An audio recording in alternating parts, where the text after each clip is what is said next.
नमस्कार, मैं हूं रजनीकांत और आप देख रहे हैं साथ। आप सभी का बहुत बहुत स्वागत है किस्सा कुर्सी का। विधानसभा चुनाव की तारीखें तय हो चुकी हैं। जैसे जैसे चीजें नजदीक आती जा रही हैं, कहीं विरोध का स्वर है तो कहीं समर्थन में लोग हैं।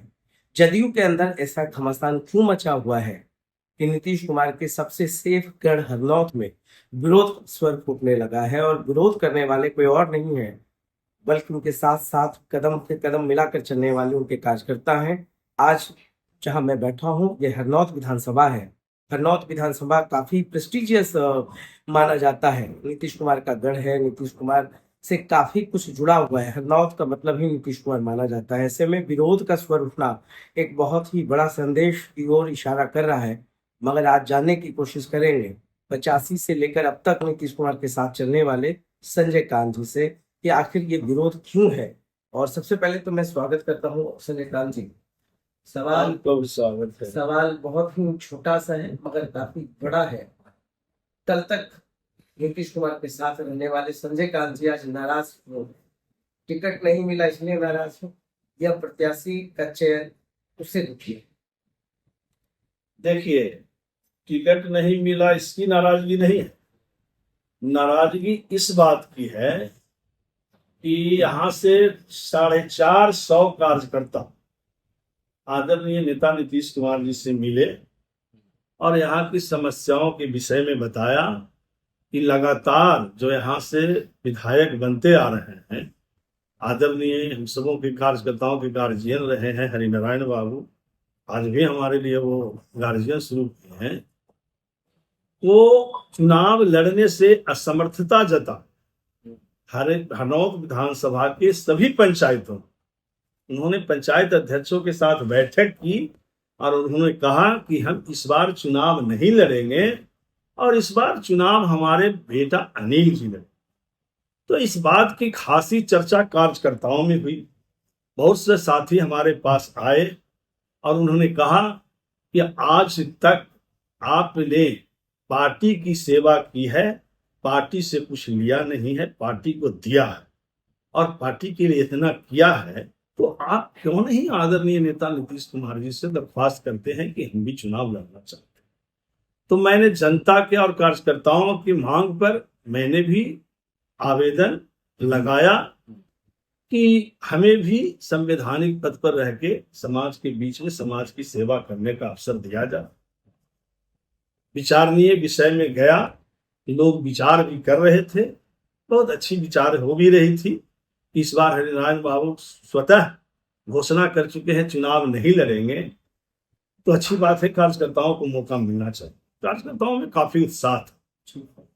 अचानक कुछ ऐसा हुआ कि हरिनारायण बाबू से माननीय हमारे आदरणीय सांसद कौशलेंद्र बाबू मिलने के लिए गए, वो भी आदरणीय मुख्यमंत्री नीतीश कुमार जी के आदेश पर। उनसे पूछने के लिए गए कि क्या सर आप चुनाव लड़िएगा या नहीं। उन्होंने कहा कि अब मेरी चुनाव लड़ने की इच्छा नहीं है, अब हम चल फिरने से भी असमर्थ हैं। तो उन्होंने कहा कि ये बात साहब को पहुंचा देता हूं। तो उन्होंने कहा कि साहब हमें वचन दिए हैं कि आपके पुत्र को हम चुनाव में उतारेंगे। तो जब हमारे नेता नीतीश कुमार जी परिवार के खिलाफ ही भाषण देते हैं पूरे बिहार में कि भाई हम परिवारवाद को नहीं बढ़ावा देंगे और हम काम करते हैं, जनता की सेवा करते हैं और जनता के सेवा करने के लिए ही मतदाता चुनकर भेजती है, मेवा खाने के लिए नहीं भेजती है। और इसी सिद्धांत के साथ, उनके विचारों के साथ हम नीतीश कुमार जी के इतना दिन से उनकी पार्टी को और उनका भी सेवा करते रहा हूं और हमें भी वो बहुत मानते भी थे और बहुत हमारे साथ उनका मधुर संबंध रहा है। हमारे हर कार्यक्रम में, निजी हो या सार्वजनिक कार्यक्रम हो, वो शिरकत करने का काम करते थे। लेकिन मुझे इस बार लगा कि अब वो नीतीश कुमार नहीं रहे, क्योंकि अचानक से पुनः वो बदल गए। हम लोगों ने तो मांग रखा था कि पहले अगर आपको परिवारवाद करना है तो अपने पुत्र को, निशांत जी को चुनाव हरनौत से लड़ाइए। मिलकर ये बात रखा भी कि निशांत नहीं तो संजय कांत को दीजिए।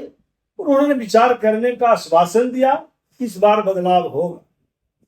इसके पहले भी उन्होंने बदलाव के संकेत दिए कि जो चुनाव नहीं लड़ना चाहते थे उन्हें किस परिस्थिति में जबरदस्ती दिए या किसी प्रकार के प्रलोभन में दिया गया, दिग्भ्रमित हो गए।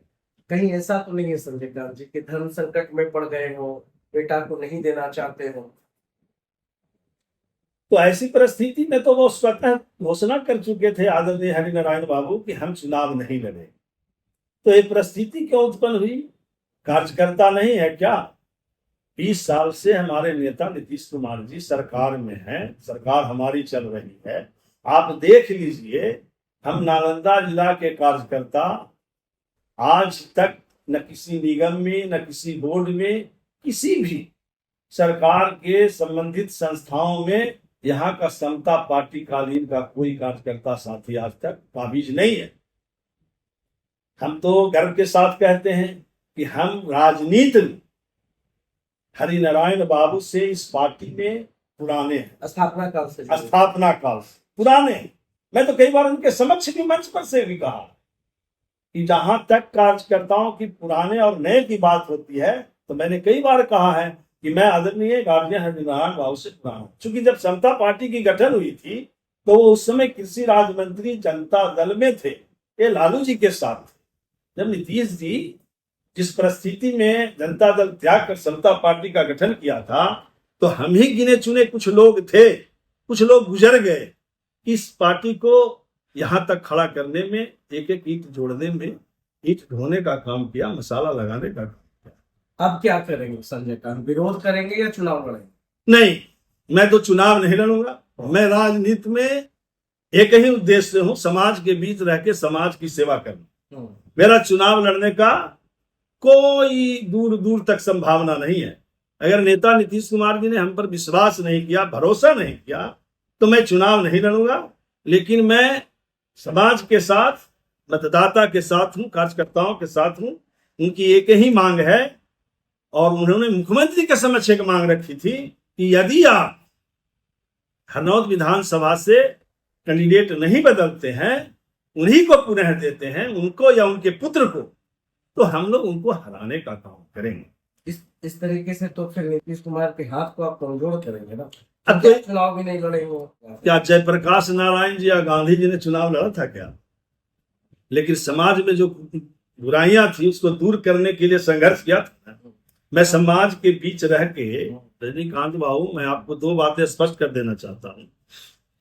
मुझे कोई लोभ नहीं है। मैं राजनीतिक में मेवा कमाने के लिए नहीं, मैं राजनीति में समाज की सेवा करने के लिए।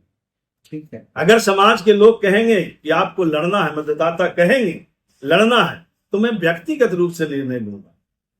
बिना सोचे समझे मैं यह निर्णय नहीं लूंगा। लेकिन अभी तक जो संभावना बन रही है कि वो प्रत्याशी नहीं बदलेंगे, तो आज का जो बैठक है, आज हजारों कार्यकर्ता नगर नौसा से, चंडी से, हरनौत से एकत्रित हो रहे हैं, और उसमें निर्णय लिया जाएगा कि आगे क्या करना है। संभवतः सभी लोगों का एक ही राय है कि अगर उम्मीदवार नहीं बदलते हैं, तो जो भी उम्मीदवार इनको हराने लायक रहे, हम लोग उनको मतदान करेंगे। लेकिन इस बार हरनौत की जनता माननीय आदम नेता नीतीश कुमार जी 450 कार्यकर्ताओं की बातों को उन्होंने जब अवहेलना कर दिया, तो अब कुछ नहीं बचता। एक गाना है, अच्छा सिला दिया तूने मेरे को। सही है। अब उनके इर्द गिर्द, मैं तो नहीं कहना चाहता हूं, लेकिन लगता है जो मीडिया में खबर आती थी और जो लोग चर्चा करते थे कि अब वो नीतीश कुमार नहीं है, तो हम लोग जैसे साधारण कार्यकर्ताओं को आभास हो गया कि सही में अब वो नीतीश कुमार नहीं है। अब नीतीश जी का भी फोन करके आपको मनाने की भी तो कोशिश कर सकते हो। वो स्थिति नहीं उनकी है। उनके इर्द गिर्द रहने वाले ऐसा होने ही नहीं देंगे। क्योंकि अभी वर्तमान में जो जिस परिस्थिति में राजनीतिक चल रही है, उनके इर्द गिर्द जो लोग रहने वाले हैं, हमारे जिले के भी वैसे नेता हैं, आप भी उनको अच्छी तरह से जानते होंगे, सारा में समझ जाइए। 2 नेता यहाँ आजकल जिला में है, एक माननीय है, एक पूर्व माननीय है। दोनों की आपसी खींचतान और कलह में ये जिला जनता दल के कार्यकर्ता पीछे जाते हैं, और इससे भली भांति परिचित होते हुए भी आदरणीय नेता नीतीश कुमार जी इस पर कोई पहल नहीं करते। पहले क्या हुआ करता था कि कार्यकर्ताओं को बुलाकर पूछा जाता था, नाराजगी के विषय में भी पूछा जाता था, विकास संबंधित कार्यों के बारे में भी पूछा जाता था। अब तो लोग जो लेकिन उनको क्या कहते हैं, देहात में कहावत में है ना कि 8 गो अठगोरिया जो कहल के जो सही हो गए, कांग्रेस में गिर गए। हाँ कॉकस में घिर गए हैं और पार्टी के कार्यकर्ता अपने आप को ठगा हुआ महसूस कर रहे हैं। यहाँ लॉबी पर चल रहा है और ऊपर से हवाई जहाज से प्रत्याशी टपके जा रहे हैं। सातों विधानसभा में ना क्या होता है? मैं तो सातों विधानसभा का कुछ नहीं कह सकता हूँ, क्योंकि करीब 1 दशक से हमने हरनौत विधानसभा का ही जनता के बीच ज्यादा रहने का काम किया है और संगठन के काम से मैंने जिला में भी योगदान दिया है। मैं जिला में कार्यकारी अध्यक्ष भी रहा हूँ हीराबीन के समय में, जब वो एमएलसी बने थे तो, और सियासरन ठाकुर जब जिला के अध्यक्ष थे तो मैं बलिया उपाध्यक्ष के रूप में ही जिला में कार्य करने का काम किया हूँ। और संगठन को मैंने अपने हिसाब से बहुत अच्छी तरीके से चलाने का काम किया और बिना किसी से चंदा लिए आज तक मैं ही एक ऐसा कार्य करता हूं जो आपके चैनल के माध्यम से दावे के साथ कह सकता हूं कि एक भी व्यक्ति उंगली उठाकर नहीं कह सकता है कि संजय कांत ने पार्टी के या किसी कार्य के लिए 1 रुपया का किसी से सहयोग लिया हो। एक आखिरी सवाल है, आप क्या जदयू में बने रहेंगे, नीतीश कुमार के साथ रहेंगे या अलग होंगे? अभी तो फिलहाल हम कार्यकर्ता साथियों के साथ हैं और मतदाताओं के साथ हैं। बाकी पार्टी जाने हमें रखना चाहेगी रखेगी, नहीं रखना चाहेगी निकाल देगी, लेकिन मैं पार्टी से इस्तीफा देने नहीं जा रहा हूं, पार्टी निकाल दे। ये बात जो निकली है ये दूर तलक तक जाएगी, जदयू में एक बहुत बड़ा संदेश भी जाएगा। नाराज है संजय कांत, उनको बनाने की कोशिश होगी या संजय कांत अपने कार्यकर्ताओं की बात सुनेंगे, दिल की आवाज सुनेंगे, चुनाव लड़ेंगे या नहीं लड़ेंगे या तो आने वाला वक्त तय करेगा। मगर ये नाराजगी का असर सीधे तौर पर नीतीश कुमार के साथ पर जाने वाला है, तो क्या कुछ होगा हरनौत में यह देखना दिलचस्प होगा। फिलहाल नाराजगी है, सब कुछ है, मंथन का दौर जारी है। तो संजय कांत जी, हमसे बात करने के लिए आपका बहुत बहुत धन्यवाद। चलिए, आपको भी मेरा बहुत बहुत शुभकामना और धन्यवाद।